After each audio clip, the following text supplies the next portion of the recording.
بسم اللہ الرحمن الرحیم الحمد للہ رب العالمین والعاقبۃ للمتقین والصلاة والسلام علی اشرف الانبیاء والمرسلین وعلی آلہ واصحابہ اجمعین اما بعد۔ جی مڈ ٹرم امتحان سے پہلے ہم باب الغسل جو ہے وہ پڑھ رہے تھے، اور باب الغسل کی یہ دارالسلام کی کتاب کے مطابق 104 نمبر حدیث، اور جو دار المعرفہ ہے جو PDF میں نے آپ کے سامنے کھولی ہوئی ہے اس کے مطابق 118 نمبر حدیث تک جو ہے ہم پڑھ چکے تھے، جس میں غسل جنابت کا تفصیلی طریقہ جو ہے وہ ہم نے پڑھا۔ تو غسل جنابت کا تفصیلی طریقہ پڑھنے کے بعد کچھ چیزیں جو ہیں وضاحت طلب غسل سے متعلقہ ہی تھیں جو تفصیلی حدیث کے اندر موجود نہیں تھیں، اس لیے انہیں الگ سے احادیث لے آ کر ان کی وضاحت کر دی گئی۔ کچھ چیزیں تو ہم پچھلے لیکچر میں ہی پڑھ چکے ہیں، اور کچھ چیزیں جو ہیں وہ آج ہم انشاءاللہ پڑھیں گے۔ تو غسل جنابت میں خواتین کے لیے ایک مسئلہ ہوتا ہے کہ بالوں کی مینڈیوں کو کھولنا۔ تو اسلام جو ہے ہمیشہ نرمی، آسانی، مشقت کو دور کرنا، ضرر کو دور کرنا، انہی چیزوں کو فروغ دینے کے لیے کوشش کرتا ہے۔ اللہ کے نبی صلی اللہ علیہ وآلہ وسلم بھی ہمیشہ جس چیز میں مشقت ہوتی تھی اس چیز کے اندر آسانی پیدا فرماتے۔ مثلا سفر کے اندر نماز جو ہے وہ قصر اور جمع کرنے کی اجازت دے دی گئی۔ اسی طرح جب آپ وضو نہ کر سکتے ہوں یا پانی دستیاب نہ ہو تو اس وقت جو ہے آپ تیمم کر لیں۔ تو غسل جنابت میں خواتین کے لیے چونکہ سر کی مینڈیاں، اس دور میں مینڈیاں کرنے کا بہت رواج تھا، اور وہ لوگ مینڈیاں کرتے ہوئے بالوں کے اوپر کچھ لگاتے تھے جس سے بال جو ہیں وہ بالکل چپک جاتے تھے، اور ان کو کھولنا جو ہے وہ ایک مشقت طلب کام تھا، اور پھر بار بار مینڈیاں کرنا جو ہے وہ ان کے لیے ایک مشکل کا اور تکلیف کا باعث ہوتا تھا۔ تو اس لیے نبی کریم صلی اللہ علیہ وآلہ وسلم نے مینڈیوں کے بارے میں یہ اصول بیان کر دیا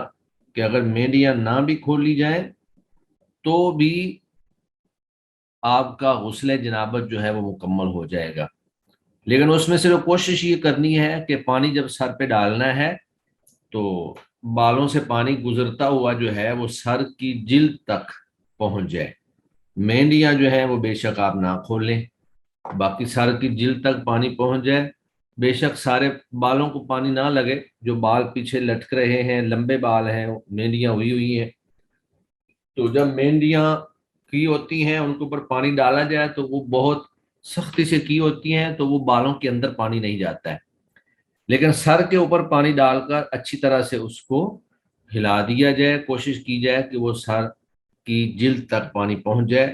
تو غسل کے اندر وہی کفایت کر جائے گا۔ یہ روایت جو ہے یہ سیدہ ام سلمہ رضی اللہ تعالی عنہا سے مروی ہے۔ ام سلمہ رضی اللہ تعالی عنہا نبی مکرم صلی اللہ علیہ وآلہ وسلم کی بیوی اور مومنوں کی ماں ہے۔ تو اس طرح کے جو طہارت کے مسائل ہیں وہ زیادہ تر امہات المومنین نے ہی بیان فرمائے ہیں۔ اس کی وجہ یہ ہے کہ وہ اللہ کے نبی صلی اللہ علیہ وسلم کے ساتھ ہوتی تھیں، اور جو بھی طہارت کا طریقہ ہوتا تھا اللہ کے نبی ان کو بتاتے، اور وہ پھر آگے امت کو جو ہے بتا دیتی۔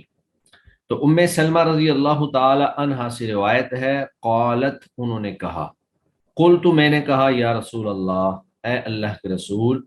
انی امرأۃ میں ایسی عورت ہوں، اشد شعر راسی کہ میں سختی سے باندھ کر رکھتی ہوں شعر راسی اپنے سر کے بالوں کو، یعنی بہت سختی سے باندھے رکھتی ہوں، یعنی ان کی مینڈیاں کر کے رکھتی ہوں۔ افا انقضوہ کیا میں انہیں کھول دوں، یعنی یہ جو بال میں باندھ کے رکھتی ہوں کیا میں انہیں کھول دوں، لغسل الجنابتی غسل جنابت کے لیے۔ وفی روایت اور ایک روایت میں ہے لغسل الحیضتی، یعنی غسل حیض کے لیے۔ تو غسل جنابت ہو یا غسل حیض ہو، دونوں کا ایک ہی حکم ہے۔ تو فقال رسول اللہ صلی اللہ علیہ وسلم، تو اللہ کے نبی صلی اللہ علیہ وسلم نے فرمایا لا، یعنی آپ ان کو مت کھولیں، کھولنے کی ضرورت نہیں ہے۔ انما، بے شک، یکفی کی، آپ کو اتنا ہی کافی ہے، ان تحسی، کہ آپ ڈالیں، علی رأسی کی، اپنے سر پر، ثلاث حسیات، 3 چلو پانی۔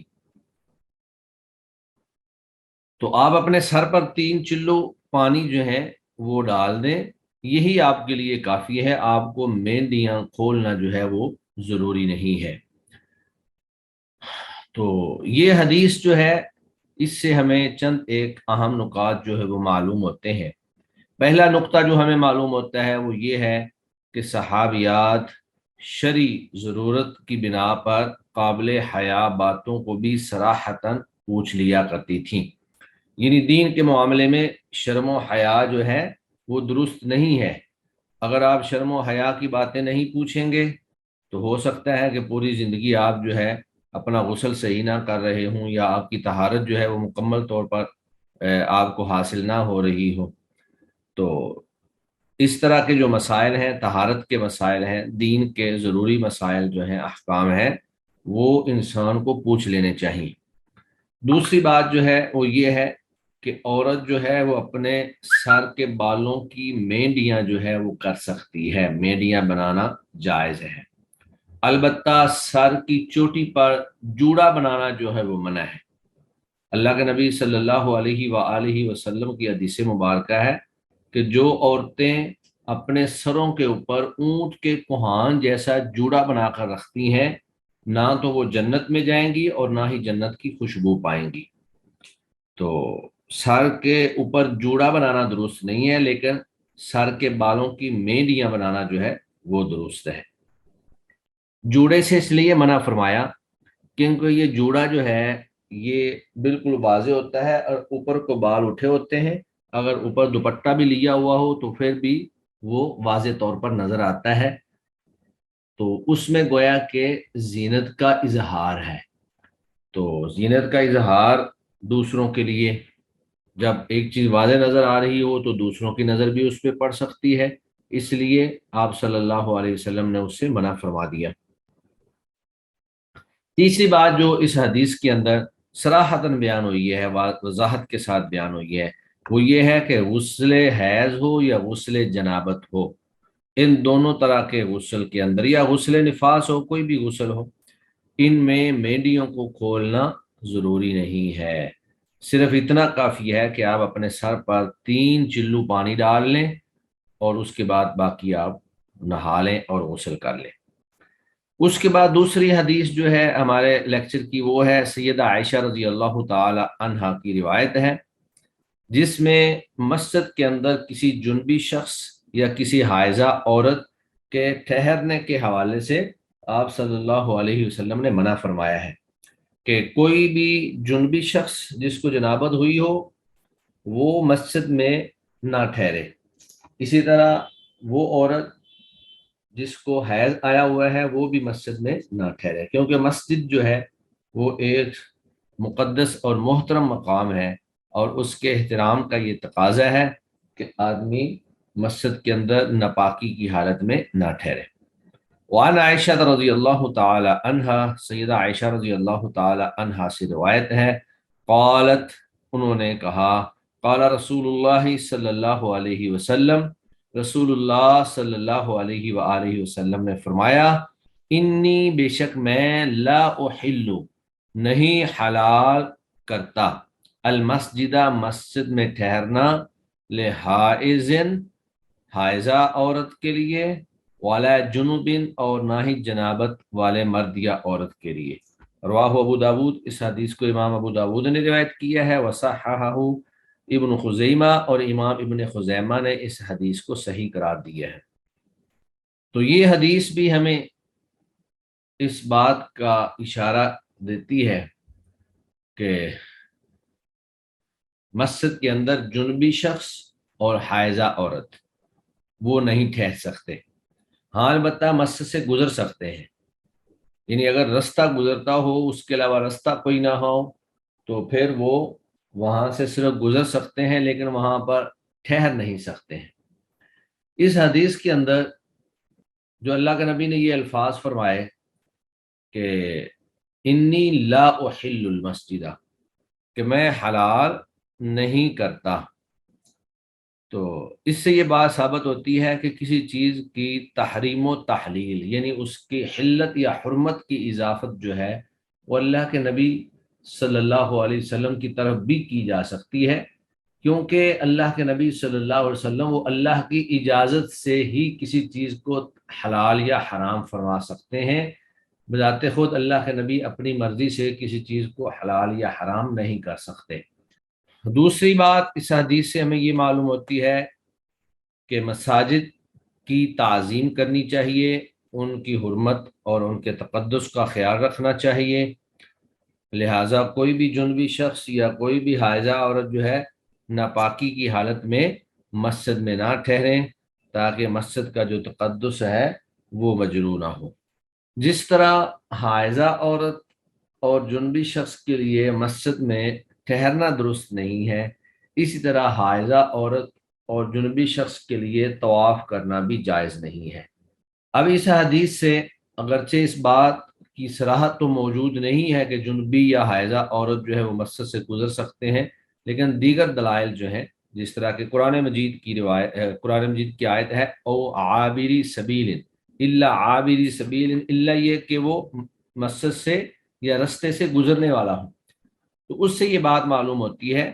کہ اگر رستہ دوسرا موجود نہ ہو تو مسجد سے ایسا شخص یا ایسی عورت گزر سکتے ہیں لیکن وہاں پر سٹے نہیں کر سکتے، ٹھہر نہیں سکتے، قیام نہیں کر سکتے، گزرنے میں کوئی حرج والی بات نہیں ہے۔ اس کے بعد پھر جنبی شخص اگر وضو کر لے تو بعض اہل علم کے نزدیک یہ ہے کہ جنبی شخص وضو کرنے کے بعد مسجد میں ٹھہر سکتا ہے، لیکن حائضہ عورت جو ہے وہ وضو کے بعد بھی نہیں ٹھہر سکتی، لیکن بعض اہل علم کہتے ہیں کہ نہیں، وضو کرنے کے باوجود بھی مسجد میں ٹھہرنا درست نہیں ہے۔ تو بہرحال حدیث کے مطابق تو یہی ہے کہ کوئی بھی شخص جو ہے وہ مسجد میں نہ ٹھہرے، وضو کا کوئی تذکرہ یا وضو کی کوئی تفصیل یہاں پر موجود نہیں ہے۔ تو غسل کے باب میں ہی ایک مسئلہ یہ بھی ہے کہ کیا میاں بیوی دونوں اکٹھے مل کر بغیر کپڑے کے اکٹھے مل کر غسل کر سکتے ہیں یا نہیں کر سکتے؟ تو یہ ایک حدیث ہم اس سے پہلے بھی پڑھ چکے ہیں جس میں ایک ہی ٹب سے اکٹھے پانی لینے کا تذکرہ تھا۔ سیدہ میمونہ رضی اللہ تعالی عنہا کی حدیث مبارکہ تھی کہ میں اور اللہ کے نبی ہم دونوں اکٹھے جو ہیں ایک ٹب سے پانی لیتے اور غسل کرتے۔ تو یہ حدیث جو ہے یہ سیدہ عائشہ رضی اللہ تعالی عنہا سے روایت ہے۔ سیدہ میمونہ بھی نبی کریم صلی اللہ علیہ وسلم کی بیوی تھیں اور سیدہ عائشہ رضی اللہ تعالی عنہا بھی نبی کریم صلی اللہ علیہ وسلم کی بیوی تھی، تو یہ مسائل جو ہیں یہ امہات المومنین ہی بیان کر سکتی تھیں۔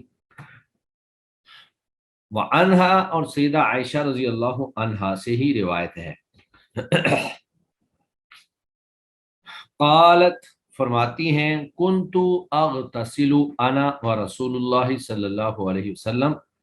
میں اور اللہ کے نبی غسل کرتے تھے من اناء واحد، ایک ہی برتن سے، تختلف ایدینا، باری باری داخل ہوتے تھے ہمارے ہاتھ، فی ہی ان برتنوں میں، من الجنابتی،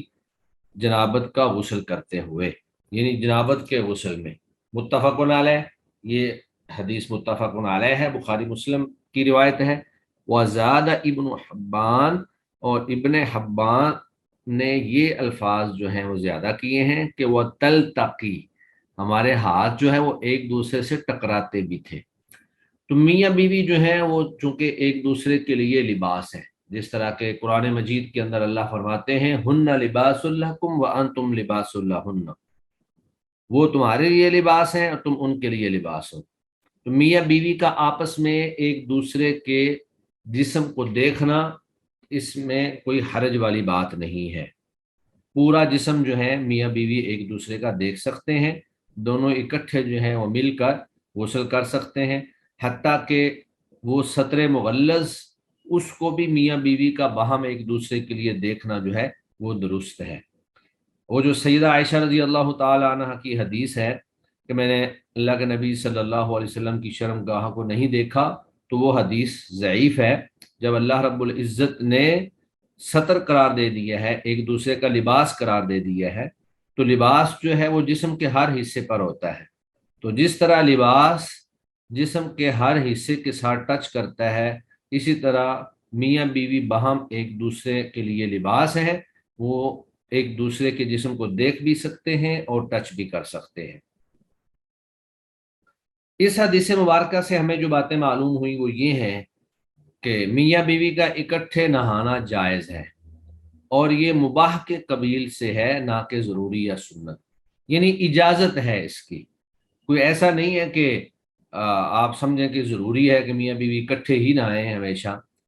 تو یہ اللہ کے نبی صلی اللہ علیہ وسلم نے بطور جواز کے امت کے لیے آسانی پیدا کرنے کے لیے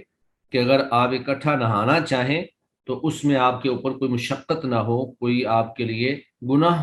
نہ ہو، آپ اکٹھے نہا سکتے ہیں۔ دوسری بات یہ بھی معلوم ہوئی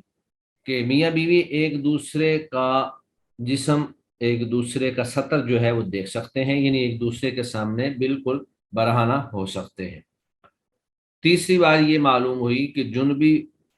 شخص اگر اپنا ہاتھ دھو لے، ہاتھ دھو کر وہ برتن میں ہاتھ ڈال سکتا ہے۔ اور تیسری بات یہ بھی معلوم ہوئی کہ جو پانی اکٹھے آپ لوگ نہا رہے ہیں، جس پانی کو استعمال کر لیا گیا وہ طاہر بھی ہے اور مطہر بھی، یعنی وہ خود بھی پاک ہوتا ہے اور وہ دوسرے کو پاک کرنے کا ذریعہ بھی بنتا ہے۔ اور جہاں جن احادیث میں یہ موجود ہے، جو ہم اس سے پہلے پڑھ چکے ہیں یہ مسئلہ، کہ عورت جو ہے وہ مرد کے بچے ہوئے پانی سے نہ نہائے اور مرد جو ہے وہ عورت کے بچے ہوئے پانی سے نہ نہائے، تو اس وقت بھی میں نے بتایا تھا کہ وہ اس لیے تھا تاکہ دل میں کوئی وسوسہ یا شک و شبہ پیدا نہ ہو کہ جس نے پہلے نہایا ہے پتہ نہیں اس نے اس پانی کے اندر ناپاک ہاتھ جو ہیں وہ داخل کیے ہیں، یا اس نے اپنے ہاتھ دھو کر جو ہیں وہ اس پانی میں داخل کیے تھے، کیونکہ ہر شخص جو ہے وہ کسی دوسرے شخص کے بارے میں شک و شبے کا شکار ہو جاتا ہے کہ پتہ نہیں اس نے کیسے جو ہے نہایا ہے۔ تو جب وسوسہ پیدا ہو جائے، شک و شبہ پیدا ہو جائے، تو پھر انسان اپنی عبادت کے اندر بھی اور اپنی طہارت کے اندر بھی پریشان رہتا ہے کہ پتہ نہیں مجھے طہارت حاصل ہوئی ہے کہ نہیں ہوئی ہے۔ تو اطمینان کے ساتھ عبادت کرنے کا حکم ہے، اور پورے یقین کے ساتھ جو ہے وہ طہارت حاصل کرنے کا حکم ہے۔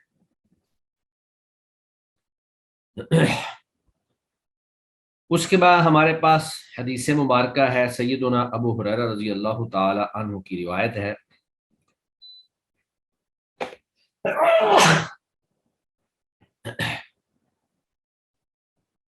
کہ جب آپ نے غسل کرنا ہے تو اچھی طرح سے غسل کرنا ہے۔ یہ نہیں ہونا چاہیے کہ جسم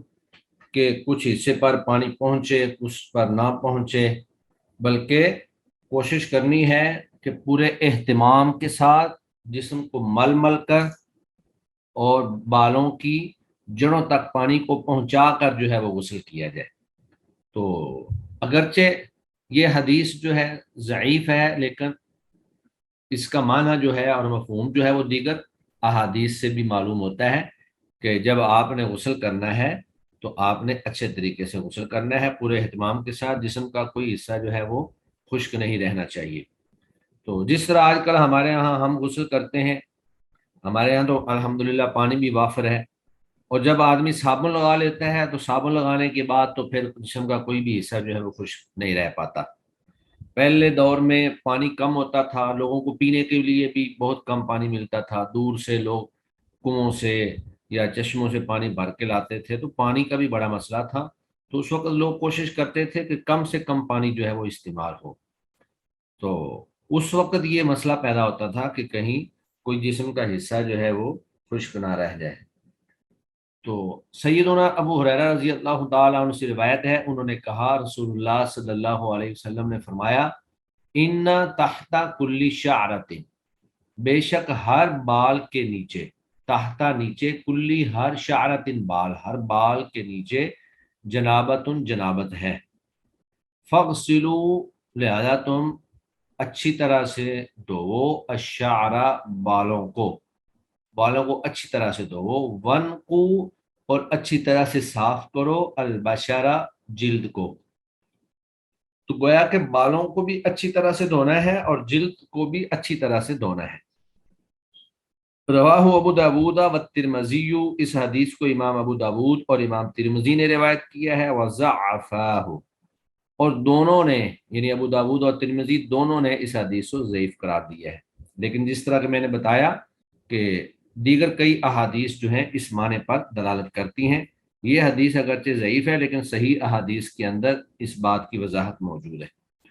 وَلِأَحْمَدَ عَنْ عَائِشَةَ نَحْوُهُ، اور امام احمد نے سیدہ عائشہ سے اسی طرح کی حدیث جو ہے وہ روایت کی ہے۔ وفیہ، اور اس میں، راوٍ مجہول، ایک مجہول راوی ہے۔ مجہول کا مطلب یہ ہوتا ہے کہ اس راوی کے بارے میں کچھ معلوم نہیں ہے کہ وہ راوی کون ہے، اور جس راوی کے بارے میں معلوم نہ ہو، جو راوی مجہول ہو، تو اس کی حدیث جو ہے نقل کردہ روایت جو ہے اس روایت کو بھی ضعیف قرار دیا جاتا ہے۔ تو اس حدیث سے جو بنیادی بات ہمیں معلوم ہوتی ہے وہ یہی ہے کہ جب بھی آپ نے غسل کرنا ہے، غسل جنابت کے اندر آپ نے پورے جسم کو اچھی طرح سے صاف کرنا ہے، دھونا ہے، اس میں سے جسم میں سے کوئی جگہ ایسی نہیں بچنی چاہیے جہاں پر خشکی رہ جائے اور پانی جو ہے وہ نہ پہنچ سکے۔ تو سب سے پہلے ہم نے باب الوضو پڑھا تھا، باب الوضو کے بعد ہم نے طہارت کے مسائل پڑھے، اور اس کے بعد پھر اب جو ہے باب الغسل پڑھا۔ تو باب الغسل جو ہے اس کے بعد پھر ایک ایسا عمل بھی موجود ہے جس کو ہم تیمم کہتے ہیں۔ تو تیمم جو ہے یہ غسل اور وضو دونوں کا متبادل ہے۔ اگر کوئی شخص جو ہے پانی کو استعمال کرنے پر قدرت نہ رکھتا ہو، بیماری کے باعث، کہ پانی استعمال کرے تو بیماری بڑھ جانے کا خدشہ ہو یا اس شخص کے جو ہے ہلاک ہونے کا خدشہ ہو، تو اس شخص کو غسل کی بجائے تیمم کر لینا چاہیے، یا وضو کرنے کی بجائے تیمم کر لینا چاہیے۔ تو تیمم جو ہے یہ بھی ایک عبادت ہے، اور یہ وضو کی بھی متبادل ہے اور غسل کی بھی متبادل ہے۔ قرآن مجید میں اللہ فرماتے ہیں فَلَمْ تَجِدُوا مَاءً فَتَيَمَّمُوا صَعِيدًا طَيِّبًا، کہ جب تم پانی نہ پاؤ تو تم پاکیزہ مٹی سے وضو کر لو، تیمم کر لو۔ تو تیمم کے لیے بنیادی طور پر دو شرطیں ضروری ہیں۔ ایک تو یہ ہے کہ پانی نہ ملے،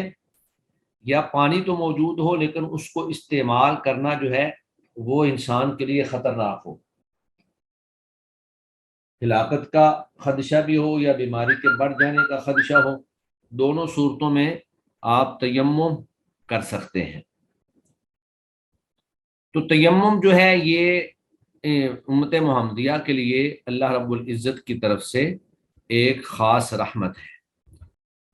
حضرت عمار بن یاسر رضی اللہ تعالیٰ عنہ کی حدیث وہ انشاءاللہ آگے آئے گی، ہم پڑھیں گے کہ وہ سفر میں تھے اور ان کو جنابت ہو گئی۔ اب صحرا کا سفر تھا، وہاں پانی دستیاب نہیں تھا، تو انہوں نے ایسے کیا کہ ریت کے اندر جو ہے وہ جس طرح چوپائے لوٹ پوٹ ہوتے ہیں،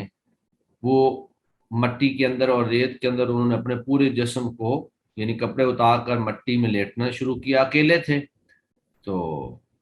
جب اللہ کے نبی صلی اللہ علیہ وسلم کے پاس آئے تو آپ صلی اللہ علیہ وسلم نے فرمایا کہ آپ کو اتنا ہی کافی تھا کہ آپ اپنے دونوں ہاتھوں کو زمین پر مارتے اور پھر ان کو صاف کر لیتے اور انہیں اپنے چہرے پر اور اپنے ہاتھوں کی ہتھیلیوں پر پھیر لیتے۔ تو تیمم میں اعضائے وضو، جو تمام اعضائے وضو ہیں، سب کا تیمم کرنا ضروری نہیں ہے۔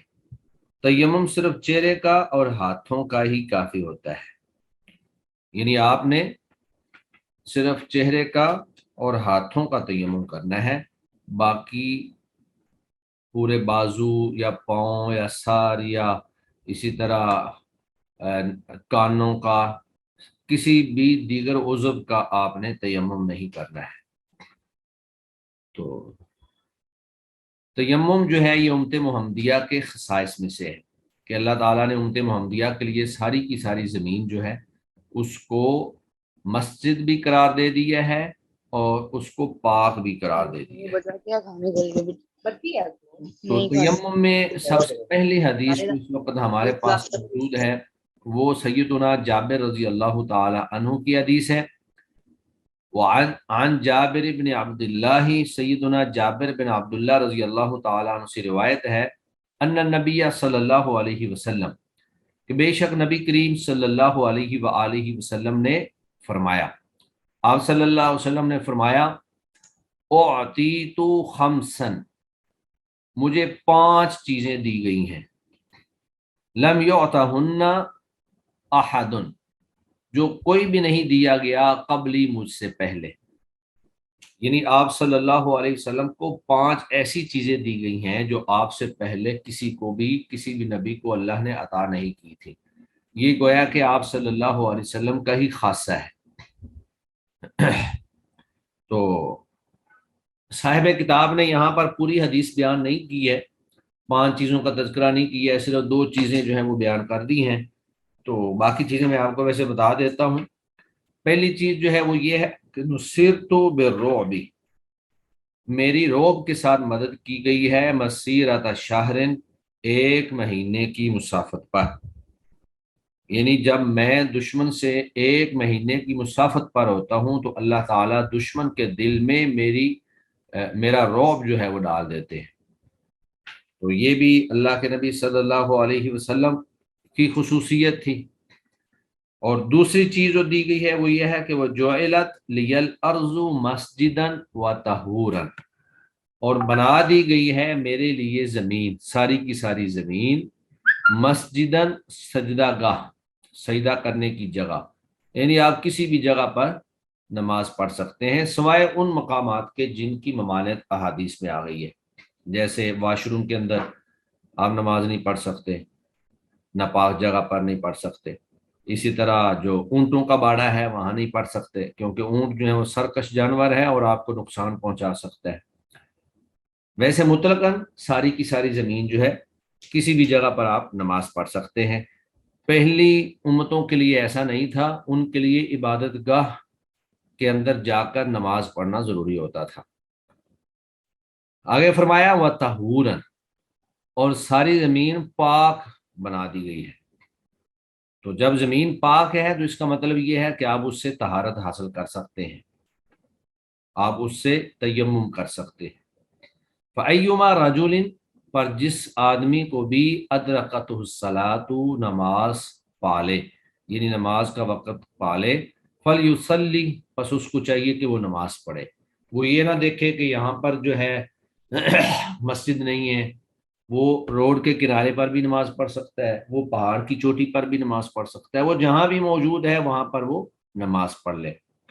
تو اس حدیث کے اندر تو 2 خصوصیتیں جو وہ بیان کی گئی ہیں، باقی 3 اور چیزیں ہیں، صرف حدیث کو انہوں نے مختصر کرنے کے لیے اور موضوع سے متعلقہ جو طہارت کا مسئلہ ہے وہ بیان کرنے کے لیے باقی چیزیں انہوں نے چھوڑ دی ہیں۔ اس میں تیسری چیز ہے وَأُحِلَّتْ لِيَ الْغَنَائِمُ، کہ میرے لیے غنیمتیں جو ہے، مال غنیمت جو ہے وہ حلال کر دیا گیا ہے۔ پہلی امتوں کے لیے مال غنیمت حلال نہیں تھا، وہ مال غنیمت جتنا بھی اکٹھا ہوتا اس کو ایک جگہ پہ اکٹھا کر کے رکھ دیتے، آسمان سے آگ آتی تھی اور اس کو جلا کر راکھ کر دیتی تھی، جو اس کی قبولیت کی علامت ہوتا ہے۔ لیکن امت محمدیہ کے لیے مال غنیمت کو اللہ نے حلال کر دیا ہے۔ پھر اسی طرح جو آپ صلی اللہ علیہ وسلم کو خصوصیت دی گئی وہ یہ ہے کہ وہ اعطیت الشفاعۃ الکبریٰ، کہ مجھے شفاعت کبریٰ جو ہے وہ اللہ نے عطا فرمائی ہے، یعنی قیامت کے دن بڑی شفاعت جو ہے وہ آپ صلی اللہ علیہ وسلم کریں گے۔ تفصیلی حدیث ہے کہ قیامت کا دن جب بہت سختی ہوگی، لوگ جو ہیں گرمی اور تپش سے پریشان ہوں گے، پسینے سے شرابور ہوں گے، حال و بحال ہوں گے، تو لوگ پریشان ہو کر سارے کے سارے آدم علیہ السلام کے پاس جائیں گے کہ آپ اللہ سے سفارش کریں کہ اللہ تعالیٰ حساب و کتاب شروع کر دے، اس کے بعد پھر جس کا جو مقدر ہے وہ وہاں چلا جائے۔ تو حضرت آدم علیہ السلام معذرت کر لیں گے، اپنی غلطی کا تذکرہ کریں گے کہ مجھے اللہ کے پاس جانے سے شرم آتی ہے، آپ نوح علیہ السلام کے پاس چلے جائیں۔ لوگ نوح علیہ السلام کے پاس آئیں گے، وہ بھی غلطی کا تذکرہ کریں گے کہ وہ کہیں گے کہ آپ جو ہے وہ ابراہیم علیہ السلام کے پاس چلے جائیں۔ اس طرح مختلف انبیاء جو ہیں وہ اب لوگوں کو اب بعد میں آنے والے انبیاء کے پاس بھیجتے چلے جائیں گے، حتیٰ کہ سارے کے سارے لوگ جو ہیں وہ نبی مکرم صلی اللہ علیہ وسلم کے پاس آ جائیں گے۔ تو اللہ کے نبی صلی اللہ علیہ وسلم فرمائیں گے کہ ہاں مجھے اللہ تعالیٰ نے شفاعت